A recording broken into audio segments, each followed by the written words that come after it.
بسم اللہ الرحمن الرحیم۔ ناظرین، میں ہوں سکندر لودھی اپنے یوٹیوب چینل کے ساتھ سکندر لودھی اپڈیٹس۔ ناظرین، آج پاکستان میں جو بھی صورتحال ہے، اقتصادی صورتحال ہے یا ہماری زرعی معیشت کا جو حال ہے، ہم آج اس موضوع پہ آپ سے بات کریں گے اور بتائیں گے کہ پاکستان کی زراعت اور صنعت اور معیشت کی تباہی میں پالیسی میکرز اور ہماری سیاسی لیڈرشپ کی کتنی کوتاہی یا نااہلی ہے یا ان کی کم یعنی اس کے اندر انوالومنٹ ہے کہ وہ نیشنل اکنامک ایشوز کو نظر انداز کر کے ان ایشوز میں لگے ہوئے ہیں کہ اسلام آباد میں بس ایک ہی نعرہ چل رہا ہے، زندہ باد مرد آباد، ہم نہیں آنے دیں گے، ہم نہیں جانے دیں گے۔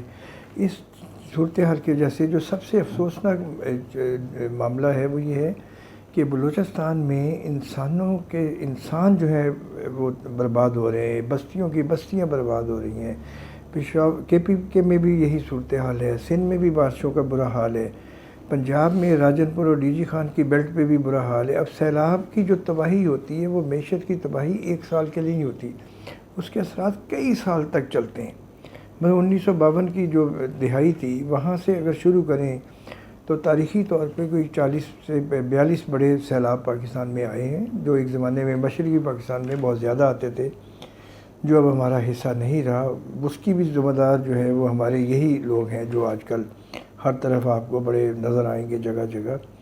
اگر اس میں قوم شامل ہوتی تو شاید مشرقی پاکستان اس کا حصہ برقرار رہتا۔ تو آج ناظرین، جو بارش کی تباہی اور سیلابوں کی تباہی ہے، اس نے ہماری پاکستان کی معیشت کو مفلوج کر کے رکھ دیا ہے، اور اس کے اثرات، اس بارش اور اس تباہی کے اثرات اگلے 8-10 سال تک ہماری اکانومی جو ہے برداشت نہیں کر سکے گی، کیونکہ بہت برا حال ہوا ہے بلوچستان میں، خاص کر کوئٹہ سے لے کے آگے ہر شہر میں بربادی ہو گئی ہے۔ پاک فوج کے جوان کہاں کہاں کتنی سروسز دیں گے، وہاں کی جو لوکل سوشل سروسز کے انسٹیٹیوشنز ہیں وہ کتنا کریں گے۔ ہمارے اسلام آباد کے جو حکمران ہے وہ سیاسی بیان ٹھیک ہے، بڑا کچھ ہو رہے ہیں، اب فنڈنگ بھی اناؤنس ہو رہی ہے، یہ ہو رہا ہے، لیکن کلائمیٹ چینج کے حوالے سے اگر اس حکومت نے یا ماضی کی حکومتوں نے یا پی ٹی آئی کی حکومت نے کوئی کام میئرز لیے ہوتے تو یہ ایک فورکاسٹنگ سسٹم کے تحت ان کو پتہ ہوتا کہ جی یہ بارشیں اس دفعہ زیادہ ہونی ہیں۔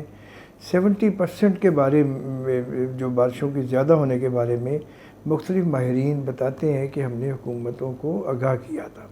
اب اس بارش کی تباہی سے صرف آپ کو یہ نقصان نہیں ہو رہا کہ انسان مر رہے ہیں یا برباد ہو رہے ہیں، گھر برباد ہو رہے ہیں، پورا ویٹنری کا، آپ کا لائف سٹاک کا سیکٹر تباہ ہو رہا ہے۔ ایگریکلچر کی جب آگے جا کے سبزیوں اور پھلوں کی قلت ہوگی تو پھر اس کا اثر کہاں پڑے گا۔ اس ملک میں ایک مہنگائی جو چھپے ہوئے انداز میں اس وقت بیٹھی ہے بارشوں اور سیلاب کی تباہی سے، وہ سر اٹھائے گی۔ تو پھر ہماری پارلیمنٹ جو ہے وہ اس بحث کو کب شروع کرے گی کہ جی ان بارشوں کے اوپر آئیں، مل کے کوئی کانفرنس کریں، سارے مل کے اس کے اندر اپنا حصہ ڈالیں، اپنا رول پلے کریں۔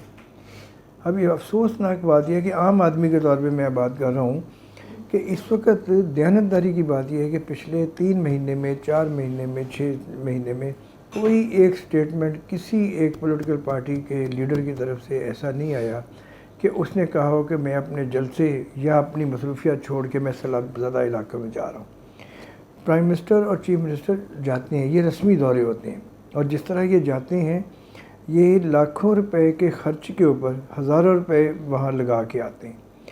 اعلانات بڑے بڑے ہو جائیں گے، لوگوں کو ریلیف ملتا نہیں ملتا، اس کے بعد لوگوں کے پاس جو کھانے پینے کی چیزوں کی قلت ہے۔ ابھی یہ لگ رہا ہے کہ اگلے 2 سے 3 مہینے بلوچستان میں یہ تباہی جو ہے نا، پوسٹ فلڈ جو ہے، یہ بڑی خوفناک صورت اختیار کرے گی۔ یہ وہی بلوچستان ہے جس کا ہمیشہ سے گلا رہا ہے، بھٹو صاحب کے دور سے آج تک۔ وہاں کے سردار پہاڑوں پہ بھی چڑھ گئے تھے کہ جی بلوچستان کو نظر انداز کیا جا رہا ہے۔ سب سے زیادہ خود مختاری کی آواز وہاں سے اٹھتی ہے، ہمارے وہاں کے ہمسایہ ملکوں کی طرف سے اٹھتی ہے، ان کو سپورٹ کیا جاتا ہے۔ اور اگر ہم بلوچستان میں ان سماجی کاموں کو یا ریہیبلیٹیشن کے کاموں کو نظر انداز کریں گے تو ان عناصر کو جو پاکستان کی سلامتی کے در پہ ہیں، جو چاہتے ہیں کہ پاکستان میں ایسی غیر یقینی صورتحال ہو کہ عوام جو ہیں وہ ریاست سے بدظن ہو جائیں، نعوذ باللہ، وہ عناصر جو ہے ان کو پنپنے کا موقع ملے گا ہم بیسٹ ٹائم یہ ہے کہ ہم سیاست کو چھوڑیں. سیاست چلتی رہتی ہے. آج آپ ایک کو لے رہے ہیں, کل دوسرا ہوگا, پھر تیسرا ہوگا. گھڑ سواری کے جو ہے وہ چلتے رہتے ہیں. کبھی کوئی سوال ہوتا ہے, کبھی کوئی ہوتا ہے, کسی کا گھوڑا گرتا ہے, کسی کی چوبک اچھی لگ جاتی. یہ سیاسی بازار تو ساری زندگی چلتا رہے گا. لیکن ہمیں یہ مل جل کے یہ دیکھنا ہے کہ ہم اس سیلاب کے جو معاملات ہیں, تباہی ہے, اس کو سیریس لیں. ہماری سیاسی لیڈرشپ میں آپ نکال کے دیکھ لیں پچھلے 100 دنوں کا کسی ایک پولیٹیکل لیڈر کی طرف سے یا پولیٹیکل پارٹی کی طرف سے ایک رسمی بیانات بہت ہیں کہ جس کے اوپر یہ ہوتا ہے کہ جی ہم عطیات دینے کے لیے تیار ہیں. ہم یہ بھئی آپ علاقوں میں جائیں, جا کے لوگوں کے وہاں ریلیف کیمپ بنائیں, فزیکلی وہاں بیٹھیں. اگر آپ یہ نہیں کر سکتے تو پھر آپ کو سیاست کرنے کا کوئی حق نہیں ہے. یہ ملک آپ نے نہیں بنایا, یہ ملک عوام نے بنایا ہے, جس کو قائد اعظم جو ہے اللہ تعالیٰ ان کی مغفرت کرے, عظیم لیڈر تھے ہمارے, ان کی قیادت میں بنایا. ہم اگر قائد اعظم کی کاپی نہیں بن سکتے, نہ ہم میں بننے کی صلاحیت ہے, تو ہم اس کے پیغام کو تو دیکھیں کہ پاکستان کو بچانا بھی تو ہمارا فرض ہے, بنانا ان کا کام تھا. اللہ تعالیٰ نے ان کو یہ بہت بڑا ان پہ کرم کیا, ان کی وجہ سے ہم پہ کرم کیا. وہ بنا گئے, اب ہم ان کو برباد کر رہے ہیں. اور ہمیں سیاست سے فرصت ہی نہیں ہے. سیاست کی بات چھوڑ دیں, چولہے کی بات کریں, لوگوں کی زندگی کی بات کریں. اس وقت ہزاروں لوگ ہیں جن کی موت کے اوپر فگرز جو ہیں وہ ٹیلی کر رہے ہیں. انٹرنیشنل ادارے کچھ کہہ رہے ہیں, پاکستان کے ادارے کچھ کر رہے ہیں. ایک زمانہ تھا کہ پاکستان میں جب باہر سے گرانٹ لینی ہوتی تو زیادہ تعداد بتائی جاتی تھی. اب اس کو چھپایا جا رہا ہے کہ یہ نااہلی ہے. سندھ میں کیا ہوا؟ سندھ میں یہ جو الیکشن باہری ہے اپنا ایم اور پیپلز پارٹی, یہ وہاں کی بربادی کی وجہ سے آ رہے ہیں. پی ٹی آئی تو اس پوزیشن میں نہیں تھی. پی ٹی آئی تو وہاں مہمان پارٹی کے طور پہ گئی ہے. اور اس پارٹی کو آپ یہ دیکھیں کہ آپ نے جیت دے دی, اور یہ ایک لفظ بول دینا کہ جی وہ جیتی ہو, اپنی ہی سیٹ جیتی ہے یا ریٹین کیا, یہ کوئی وہ ایشو نہیں ہے. یہ سارے جو بڑے پولیٹیکل انسٹیٹیوشنز ہیں وہ آپس میں مل کیوں نہیں بیٹھتے؟ بڑے بھی بیٹھ جائیں, سارے بیٹھ جائیں, طاقتور بھی بیٹھ جائیں, کمزور بھی بیٹھ جائیں, مشورہ کریں کہ ہم نے ملک کو کیسے بچانا ہے. اگر ہم نہیں بچا سکتے تو ان کا کچھ نہیں جانا.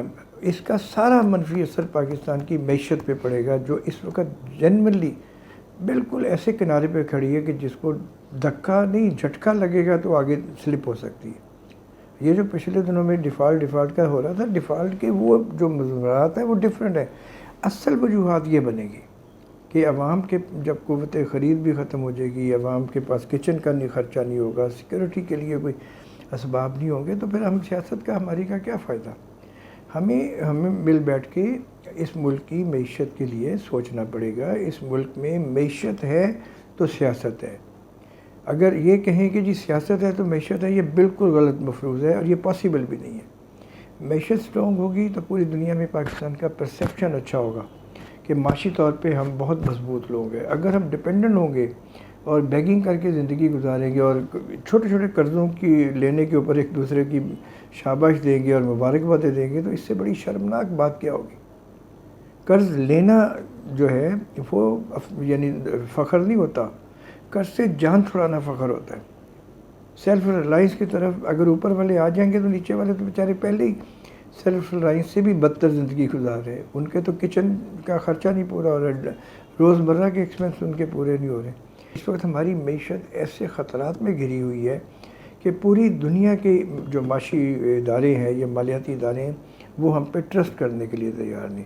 اب آئی ایم ایف کی طرف سے جو قرضے کا چل رہا ہے, اللہ کرے کہ 29 اگست والی میٹنگ میں یہ ہو جائے. مجھے یہ شک پڑتا ہے, جو میرا خیال ہے, جو ممکن ہے ایسا نہ ہو, کہ ممکن ہے 3-4 سٹنگز اور لگ جائیں. اب یہ پہلا آئی ایم ایف کا لون ہے یا انسٹالمنٹ ہے جو یعنی آپ سمجھ لیں $1 بلین کے کلوز ہے, اور ہم نے $1 بلین سے کئی گنا زیادہ ان کی شرائط پوری کر دی. یہ وہی پرانا جاگیردارانہ نظام ہے کہ پہلے تھوڑا سا پیسہ دے کے اس کے بعد اس کو اتنا زچ کر دو, اس کو مار کے رکھ دو کہ اس کو سب کچھ بھی اپنا گھر بار بیچ کے بھی تو اس کے پاس کچھ نہ رہے, اور پھر اپنی عزت کی خاطر وہ ان کی ساری شرائط مانتا رہے. یہ جو آئی ایم ایف ہیں یا ڈونر ایجنسیز ہیں, یہ زیادہ تر جاگیردارانہ سوچ کے تحت ہے. وہ وہاں ایک ایسٹ انڈیا کمپنی کے نئے ماڈل کے اوپر کام کرتے ہیں کہ ان کو اپنے اندر جکڑ کے رکھو, ان کو ترقی نہ کرنے دو, ان کو اکٹھا نہ ہونے دو. آج اگر پاکستان میں سیاسی جو ہے نظام سٹیبل ہو جاتا ہے, نظام اپنے ٹریک پہ چل پڑتا ہے، اکاؤنٹیبلٹی کا سسٹم متوازن ہو جاتا ہے، تو دنیا ہمارے فخر سے ہمارے پاس آئے گی۔ پچھلے 10 سال میں ہسٹری نکال کے دیکھیں کہ پاکستان میں کون سی بڑی شخصیت آئی ہے کسی بھی بڑے ملک سے۔ امریکہ سے کوئی نہیں آیا، رشیا سے کوئی نہیں آیا، یورپ سے کوئی نہیں آیا، اسلامی ملکوں سے۔ ایک زمانے میں یہاں ایئرپورٹس جو ہوتے تھے اس میں ٹریفک ہوتی تھی انٹرنیشنل لوگوں کی، پاکستان کا ایک بڑا نام تھا۔ 20 سال پہلے بہت نام تھا، 30 سال پہلے بہت نام تھا، 40 سال پہلے بڑا پراؤڈلی آتے تھے وہ لوگ۔ آج کوئی بندہ جو ہے کسی بھی ملک کا سربراہ یا کسی ملک کی اہم ترین شخصیت انکلوڈنگ ان کے کامرس منسٹر تک آنے کے لیے تیار نہیں ہے، فارن منسٹر آنے کے اگر آتے ہیں تو وہ ایک چھوٹے سے اسٹیشن کے اوپر بیٹھ کے اپنی ایکٹیویٹی کر کے چلے جاتے ہیں۔